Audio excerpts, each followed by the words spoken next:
Appellations. They're everywhere and it seems applied to everything. From wines to watches, appellations are a massive part of the luxury goods industry. But have they gone too far? What is an appellation? How deep can they go? How are they applied? And are they a help or a hindrance? I'm Julian.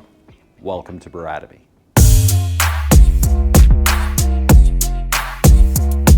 For the layman, an appellation is a set of rules in place to govern the production and sale of a certain good.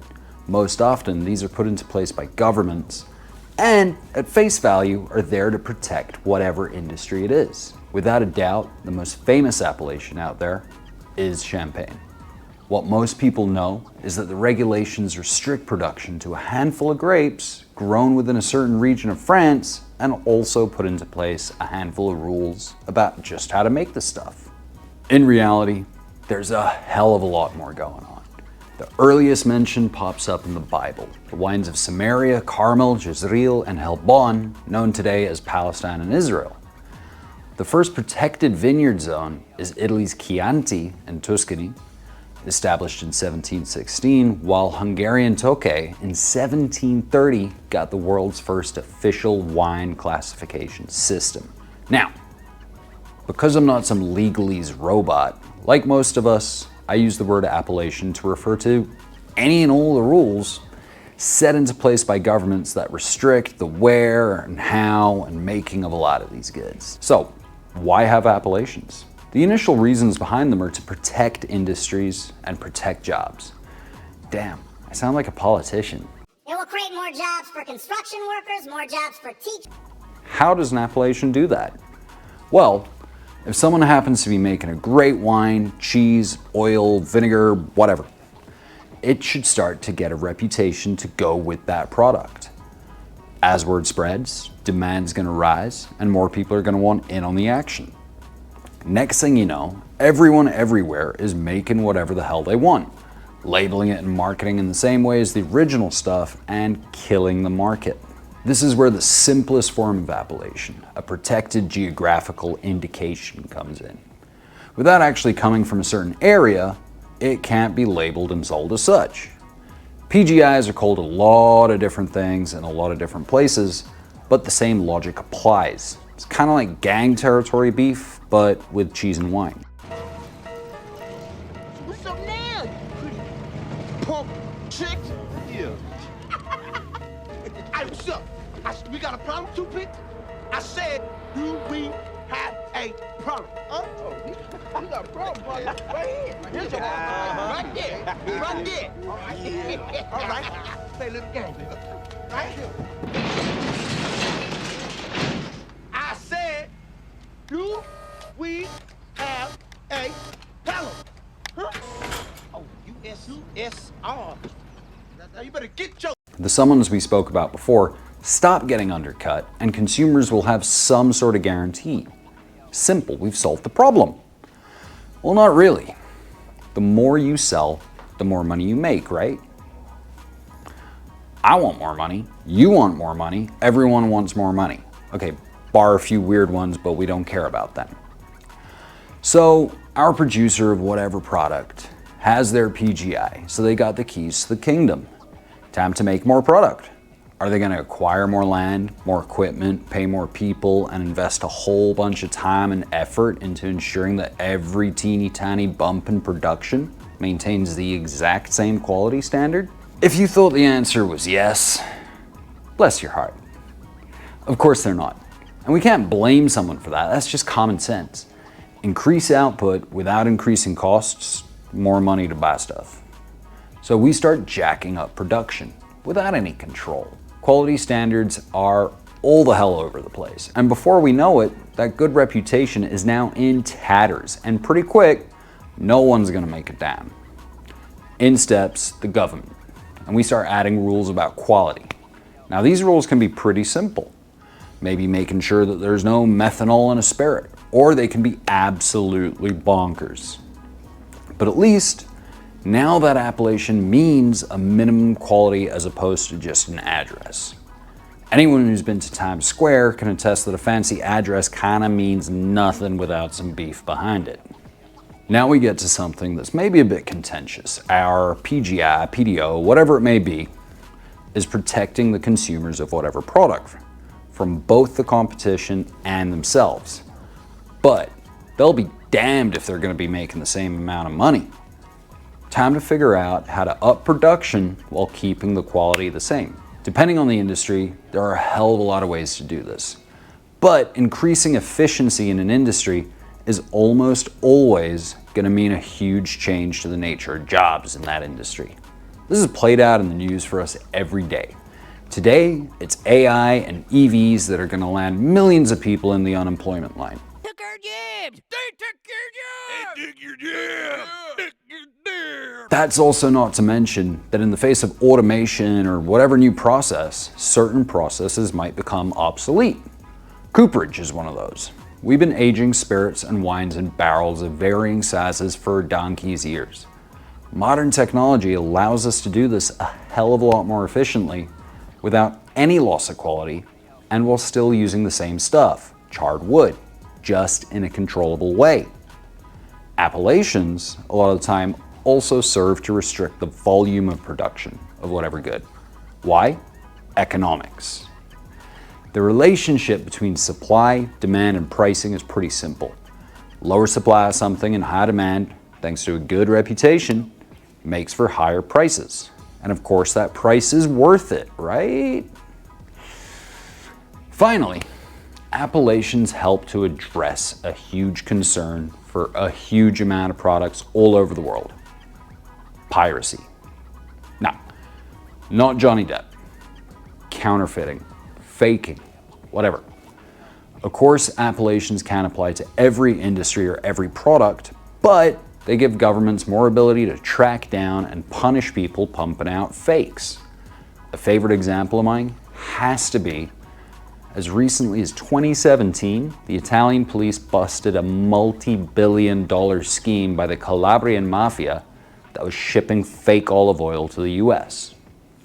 Not what I think of when I think about one of the OGs of organized crime, but okay. Okay, so it's pretty plain to see that at face value, appellations do more good than bad. But let's dive a little deeper. Firstly, there's the fact that different countries have different laws. Shocker, I know. Look at champagne. One of the first thing anyone hears about the bubbly stuff is that it's gotta be from a certain spot in France, namely the Champagne region. If you don't know that, there are American and Russian wines labeled champagne, good for you. They're not great. And this is simply because the American and Russian governments haven't agreed to agree with champagne's appellation. In the States, it's because after World War I, the US Senate never actually bothered to ratify the Treaty of Versailles. Yeah, that thing did a whole lot more than knock Germany down a peg or two. It was huge. As for Russia, well, these guys. Most of the world, though, is pretty good about respecting each other's appellations, mainly because being able to make crap quality fake feta cheese could queer any trade deal you might have or be hoping for with Greece, and sometimes by extension the EU. Plus, for a lot of products, most consumers are pretty aware of where the good stuff comes from. So appellations must be all good, right? They protect workers and consumers. Sure, they might inflate the price a bit, but if you want quality, you pay, right?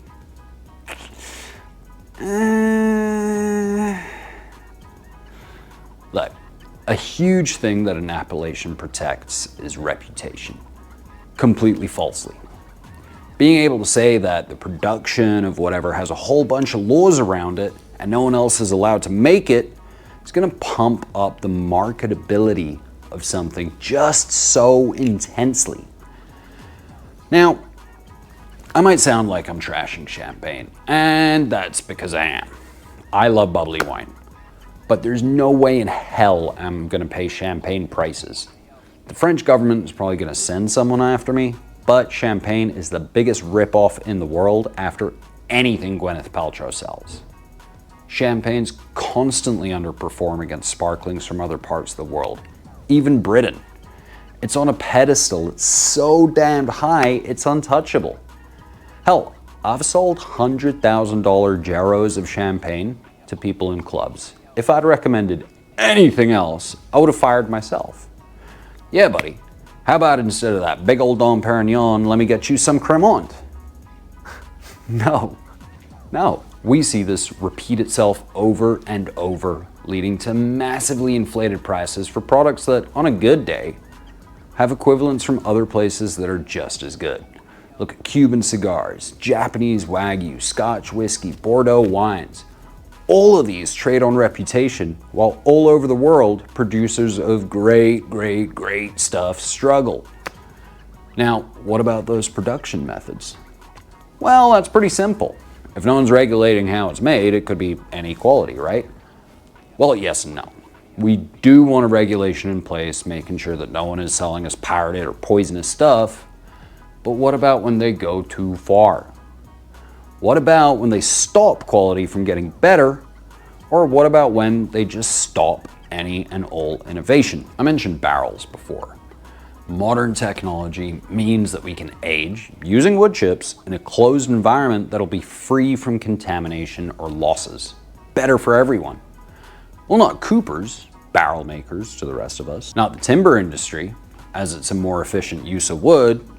Not to anyone who sells used barrels, that's a huge chunk of revenue for the bourbon and sherry industries. Let's say we agree with all that, or at least tolerate it.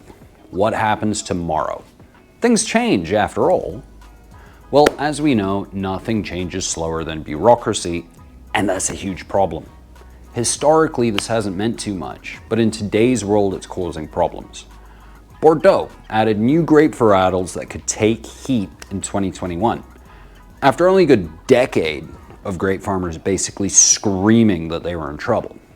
So now they can use 4 new reds and 4 new whites. Too bad they can only make up 5% of a vineyard and 10% of a finished wine. Well, no worries. The government promises to review it in 2031. Yeah, with 2 years for a vine to grow, that doesn't mean grow well. And who knows how long for winemakers to figure out what the hell to do with them. I ain't got a huge amount of faith.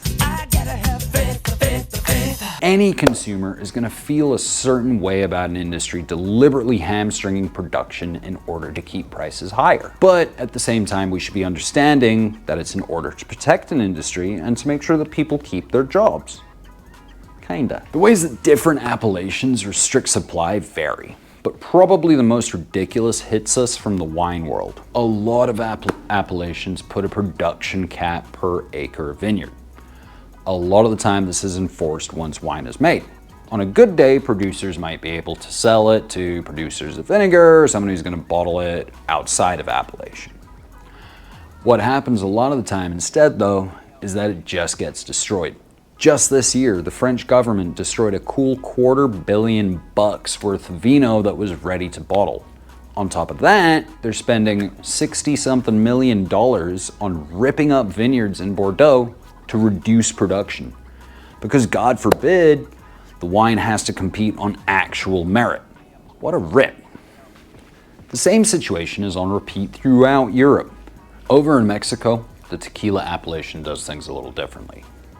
The government being massively tight-fisted about who's going to be allowed to even plant blue agave, let alone somebody stepping a single meter outside the boundaries of the current regions, basically means supply is tightly controlled.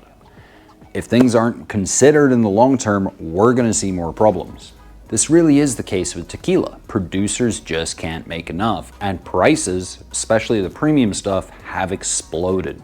Between restricted real estate to grow agave, alongside the stuff just growing at its pace, and no, it will not be rushed.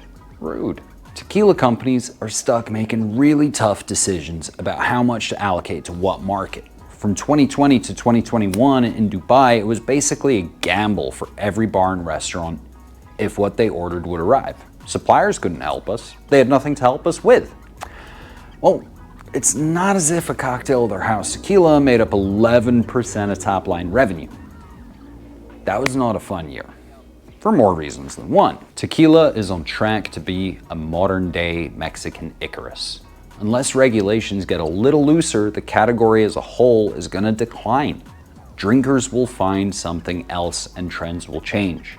I'll leave it up to your imagination what will happen to the industry and the thousands of people employed by it if that happens. I mentioned innovation before, basically the special sauce of human progress. There are 2 all-beef patties, special sauce, lettuce, cheese, pickles, and onions on a sesame seed bun. Well, what drives innovation? Competition.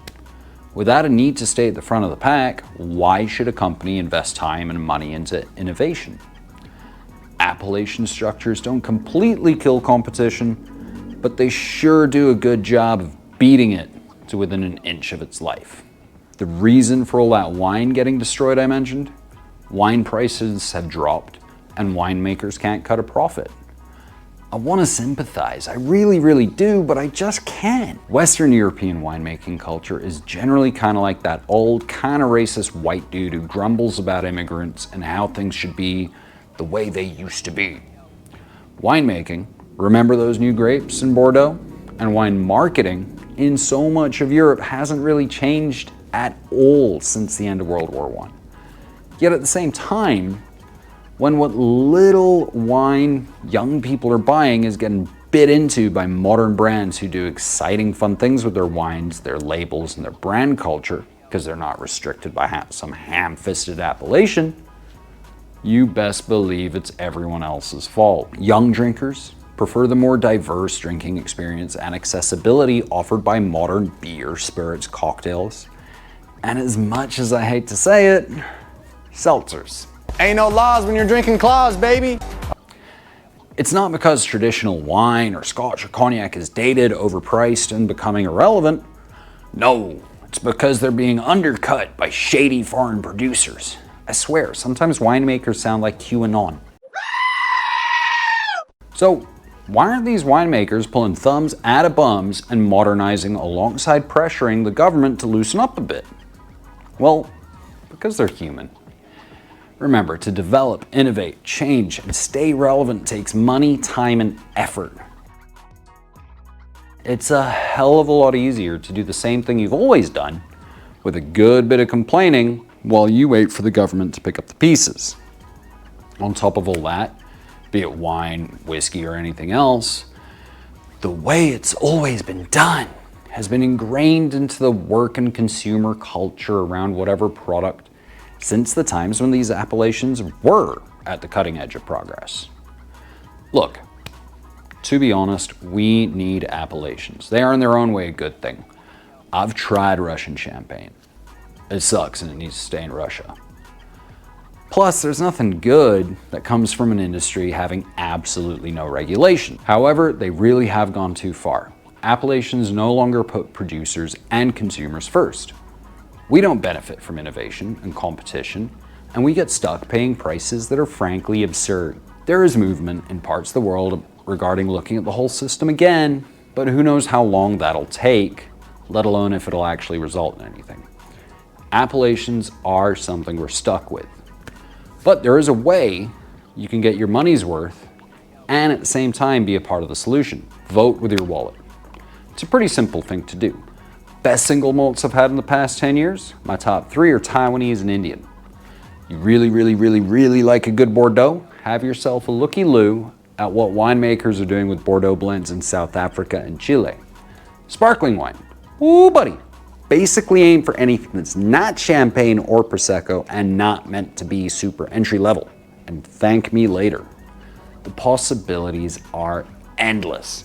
And if we want to be regularly provided with our money's worth, along with an industry that's dynamic and exciting, we've just got to stop paying for names. On top of all that, when you run into the champagne only or equivalent crowd, just ignore them and let them waste their own money. You're not susceptible to peer pressure, are you?